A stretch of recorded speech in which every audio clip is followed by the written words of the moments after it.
Hoy estamos viviendo en una sociedad sexualizada.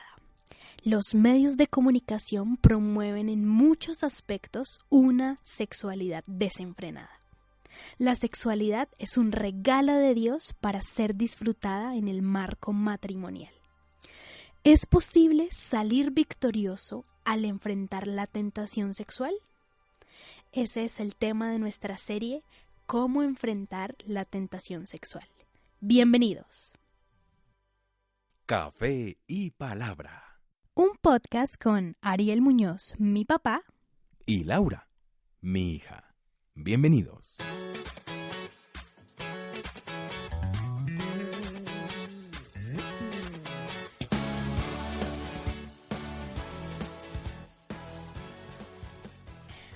Hola, hola, buenas noches, buenos días o buenas tardes a la hora que ustedes estén escuchando este podcast. ¿Cómo estás, papi? Muy bien, Laura. Es un gusto nuevamente estar contigo en este podcast, nuestro episodio de hoy, y poder compartir contigo y también con muchos oyentes que sé que nos escuchan. Así es, siguiendo el tema sobre el noviazgo, y queremos hablar de un tema también muy chévere y es sobre la sexualidad, la tentación sexual. Yo tengo una pregunta interesante que ¿es posible salir victorioso al enfrentar la tentación sexual? Ese es el tema de nuestra serie, cómo enfrentar la tentación sexual. Papi, ¿por qué la vida sexual es un área tan difícil en el ser humano? Es una muy bonita pregunta, pero es una pregunta paradójica. Y es una pregunta paradójica porque la sexualidad es algo muy bonito. La sexualidad es un regalo de Dios, la sexualidad es creación de Dios, pero cuando uno mira la historia del ser humano, la sexualidad se ha vuelto un problema, se ha vuelto un conflicto.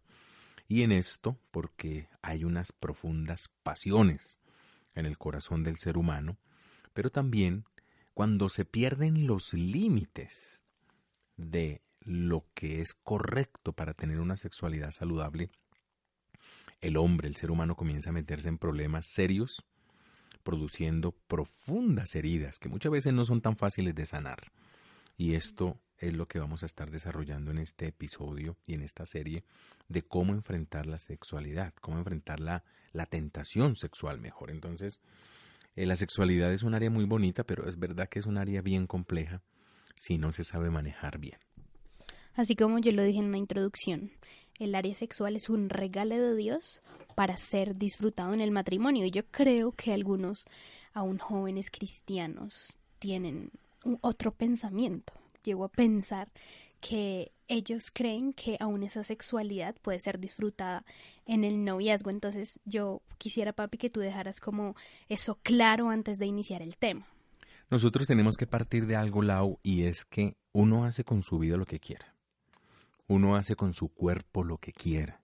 Y también uno hace con su sexualidad lo que quiera. Somos libres de hacerlo. Pero lo que no podemos olvidar es que en la Biblia hay un principio desde el Génesis hasta el Apocalipsis. Y es que uno es dueño de las decisiones, pero no es dueño de las consecuencias.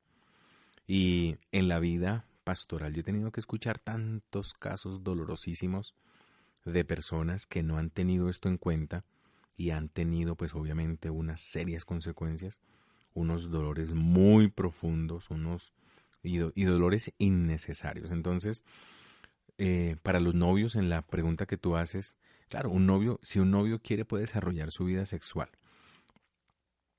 pero cuando una persona ama a Dios, cuando una persona teme a Dios, pues obviamente va a querer hacerlo desde el marco de lo que Dios ha establecido.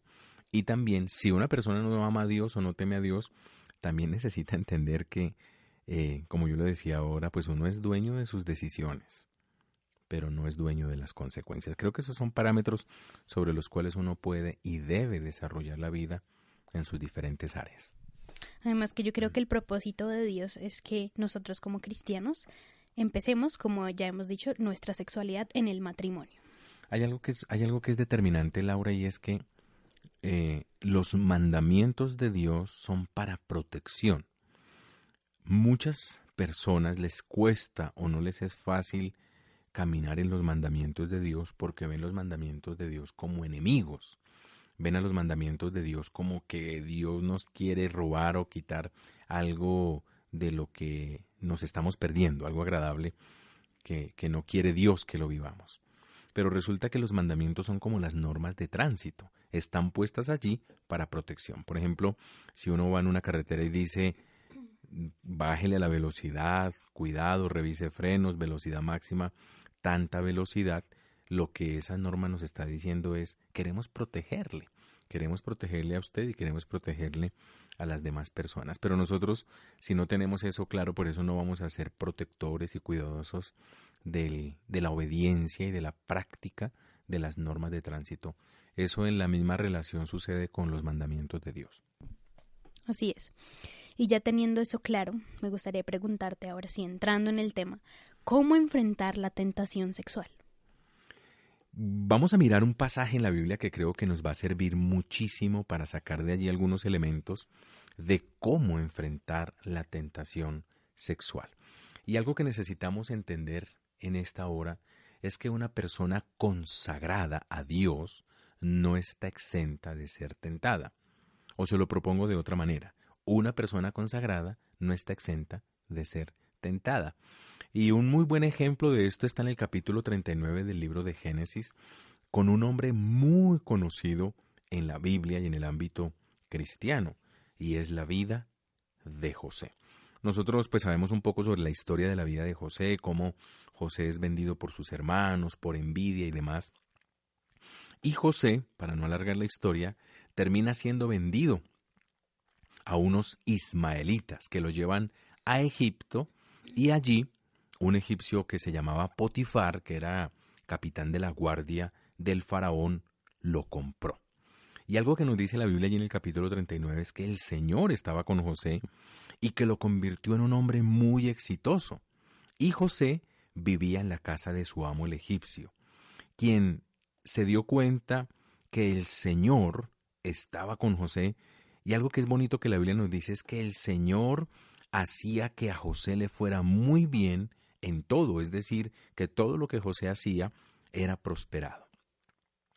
José, dice la Biblia, que complacía a su amo y que este amo le permitió que se convirtiera en su asistente personal. Lo puso a cargo de toda la casa y de todas sus posesiones.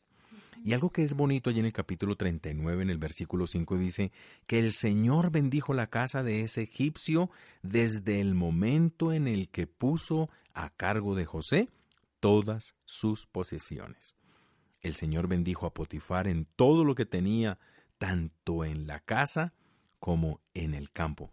Qué interesante, porque dice que entonces entregó todo a cargo de José y no prestaba atención a nada que no fuera la comida que él mismo consumía.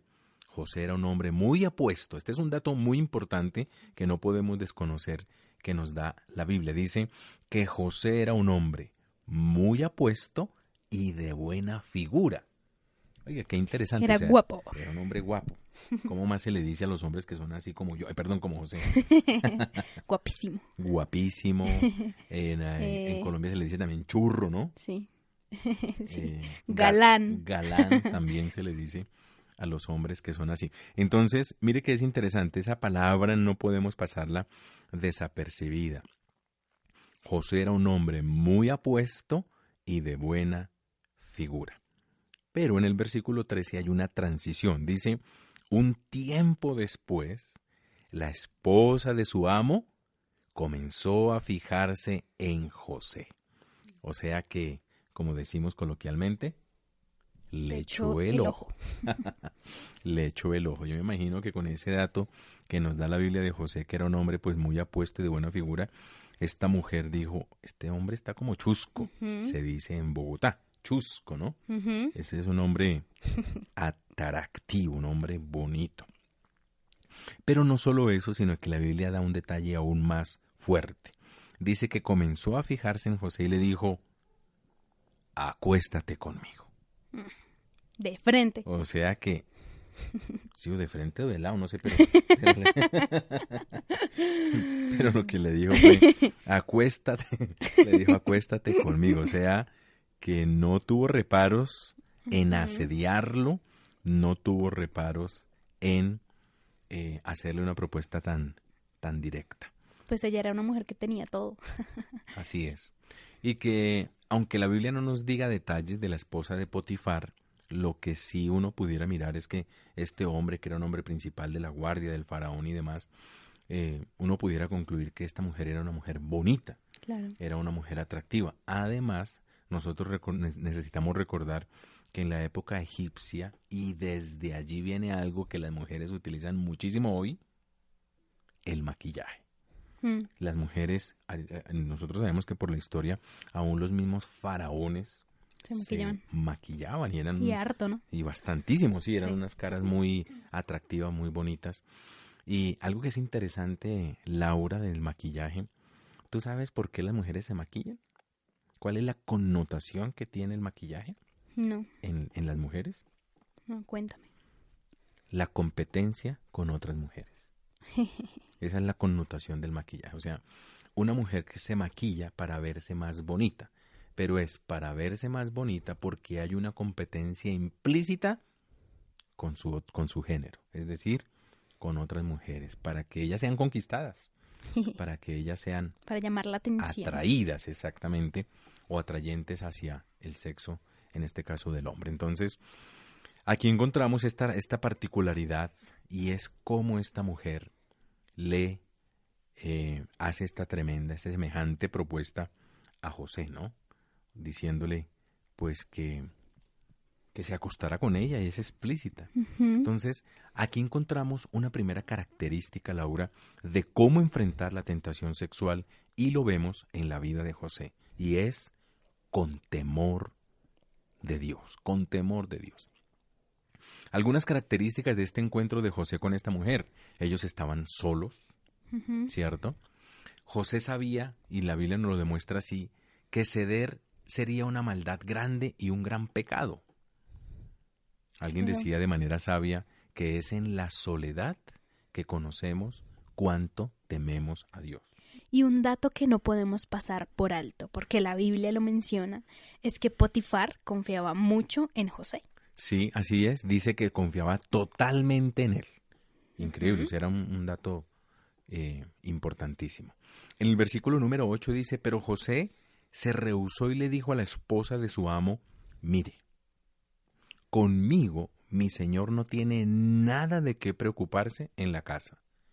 Me dio todas sus posesiones para que yo las cuidara. Ujú. Por eso el temor a Dios se evidencia en cómo respondemos a la confianza dada por otros. Así es. Eso es un aspecto muy importante. Y nosotros estamos siempre recibiendo la confianza de otras personas o de muchas personas. Sí. Los padres le dan confianza a sus hijos. Los jefes le dan confianza a sus empleados. Y viceversa también. Los empleados le dan confianza a sus jefes. Los hijos le dan confianza a sus padres. ¿Qué más hablar en cuanto a la relación de los cónyuges? El Ujú. cónyuge le está dando confianza a su pareja y espera que esa confianza pues sea bien correspondida. Además que yo creo que también José pensó como una consecuencia si él llegara a caer con ella. Y yo pienso que una de esas consecuencias, por supuesto, sabemos que es un pecado y bueno, en ese aspecto es algo tenaz, pero también para Potifar, si él hubiera caído con su esposa, si José hubiera caído con su esposa, habría sido algo demasiado duro para él. O sea, porque era una persona en quien él confiaba completamente. Entonces es de parte y parte como algo tenaz también para él. Sí, así es. En el versículo 9 dice, no hay nadie en esta casa que se iguale a mí. Lo único que él me ha negado es a usted, porque es su esposa. ¿Cómo puedo yo hacerle a él algo tan malo Ujú, exacto, y cometer un pecado ante Dios?